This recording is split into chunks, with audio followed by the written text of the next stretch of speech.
Hi everyone. Today I wanted to share what they call called a Lightbox. I've got a very inexpensive one. I paid maybe $15 for this, and I will go back in my history and find my link and I'll share it with you. This is an excellent way to trace your drawings, or what I do is I take photos and I turn them into black and white. You don't have to, but it's cheaper to print them out. This is just a photo of a rose that was in a bouquet I had last week. And I was doing somewhat of a study of the petals and things that I could share with you all. And this is something I would trace on maybe a sheet of paper and then paint it. I could draw it too, but a lot of times for more of the intricate flowers, if I really wanted to get detailed, I would do something like this. So this Lightbox I found on Amazon, like I said, it was $15. Now mine's a smaller one, granted. I believe this one is 8.5 by 12 as far as the Lightbox area. It's actually a little bit bigger, but that's the area that it illuminates, which is fine for me because I typically use 9 by 12 sheets of paper or the small Artisto Pads, as you know.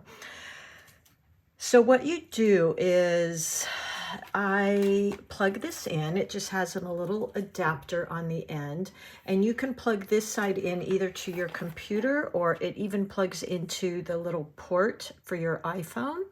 So that's kind of nice, and you can just plug it into the wall. What you're going to do next is just, this one has this little button here, and if I hold it, it gets brighter and brighter and brighter and brighter. And then to turn it off, I would just tap it and it slowly goes off, or you can hold it and it dims it if you maybe don't need it to be, you know, so bright. So I'm setting my rose photograph that I took on top of here. Now, one thing I will tell you is right now it's working pretty well, but as you see, if I put, this is 140 pound, by the way, 300 GSM paper. If I put that on here, you can't really see anything. So what I found is it's much better to turn off any exterior lights that you might have on. And let me just show you that.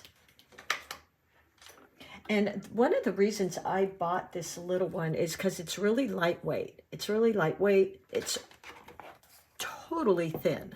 I mean, look at that. It's really thin. So I can just keep that wherever I want to keep it. It's easy to kind of store. Let me turn off my overhead lights here. So it's a little bit better. Now let me turn off, I have another light. Let me just get that turned off. There we go. Now if I was to turn off my overhead lights as well, it'll be a little dark in here, but you can see my picture, my photograph underneath really well. So now I'm ready to go ahead and draw.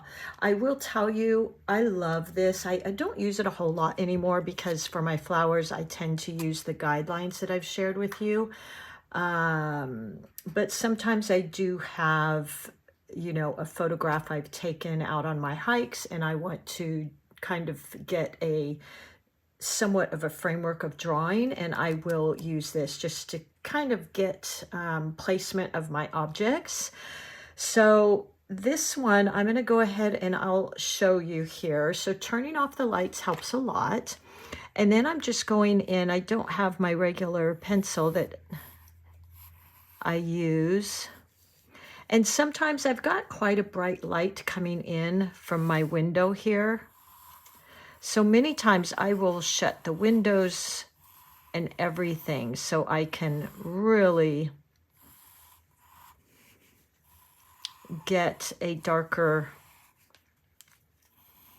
environment, which helps this show up. So I don't think I need to draw the whole thing for you to kind of get what I'm doing here. But this is really handy. Now, another way to do this as well, which I share with a lot of you, if you don't want to spend the $15 on Amazon for a Lightbox, is you can do the same thing if you held this up to your window. You would see the same thing here. So I'm going to show you one more thing here because I like to play with different papers sometimes. So let me just grab this other paper I have here. Hold on one second. Kind of hate to stop until I'm somewhat done.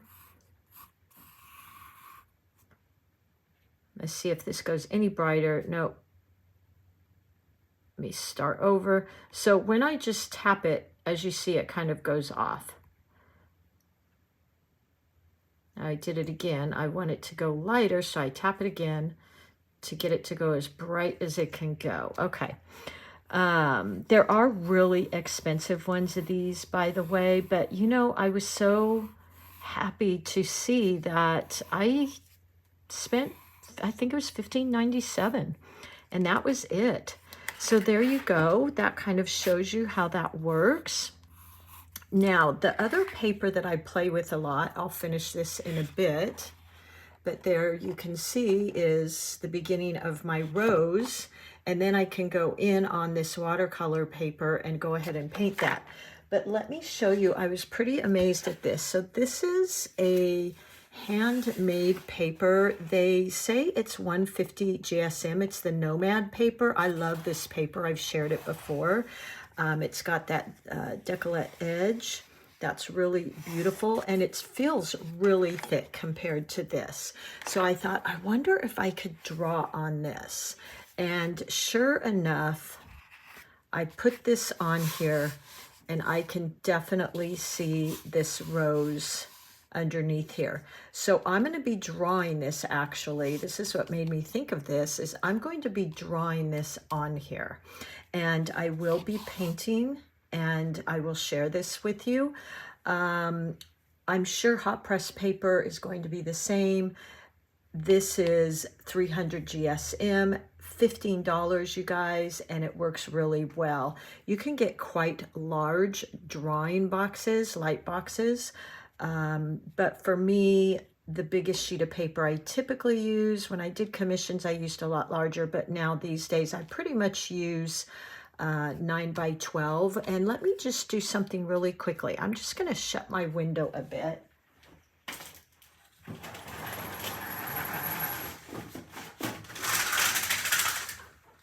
And you can see how much brighter this becomes. And keep in mind, this is on this really thick, soft cloth paper. So I was quite surprised by how well this worked. I've had this one for a long time. I'd say for probably 4 years. And it works great. I don't use it a lot, but when I do want to trace something, it comes in really handy. So I hope this helps you. It gives you some ideas. Again, another way you can trace your photographs or prints is the exact same thing, holding this up to a window, a bright sunny window, and you would get the same effect. Of course, you can use carbon paper.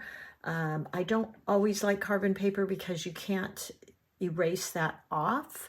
I've seen people, although I've never tried it, that I'm not even going to tell you about that one because I've never used it, so I don't really want to talk about it. But you can use your pencil on the back of your drawing and cover the whole entire back of your picture with lead, and then use a pencil or sharp object to draw. I've never done that. I have always done this or put it up to a window. That just has always worked for me. So there you go. I hope this was helpful for you. These are really, really great. And I wanted to share this one with you because, again, this one was $15. I will go back in my history and I'll find the link and share that with you. And I hope this is helpful. All right, everybody, I will see you soon. Bye.